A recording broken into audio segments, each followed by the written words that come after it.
Sana matapos ko na to bago dumating ang bagyo. Konting ipon pa.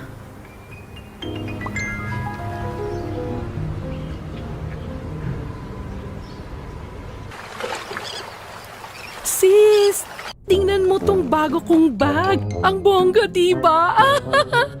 Oo nga. Mahal siguro ang bili mo dyan. Kaya mo rin naman bilhin to, no? Ikaw lang eh. Malaki naman ang padala ni Kuya Johnny galing abroad. Nagpapagawa nga ako ng second floor, di ba? Di na lang may baha. Kailangan kaming lumikas sa barangay. Nakakapagod na rin, Rebecca. Kaya ako nag-iipon ng husto.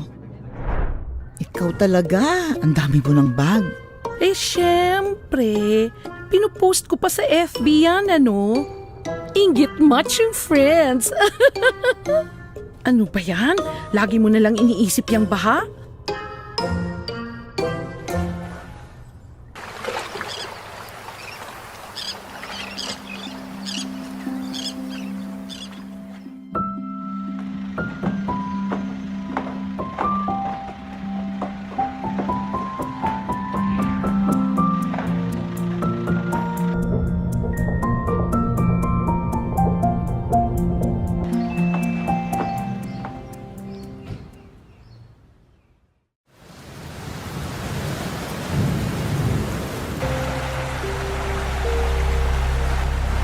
Josh!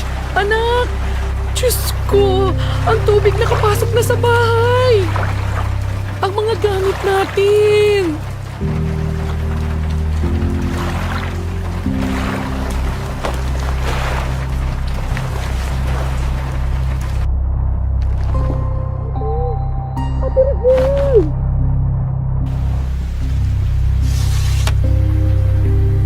Rebecca, bakit kayo nandyan sa labas? Halina kayo't pumasok sa bahay. Dali! Akit na kayo sa second floor. Ate, yung mga gamit namin walang natira ni isa. Mabuti pa kayo rito, tuyo at ligtas. Huwag mo nang isipin ang gamit mo.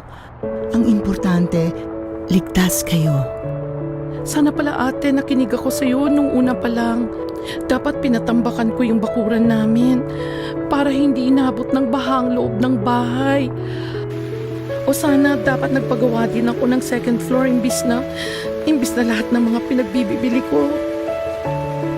Pagtulungan natin para makaahon kayo mag-anak.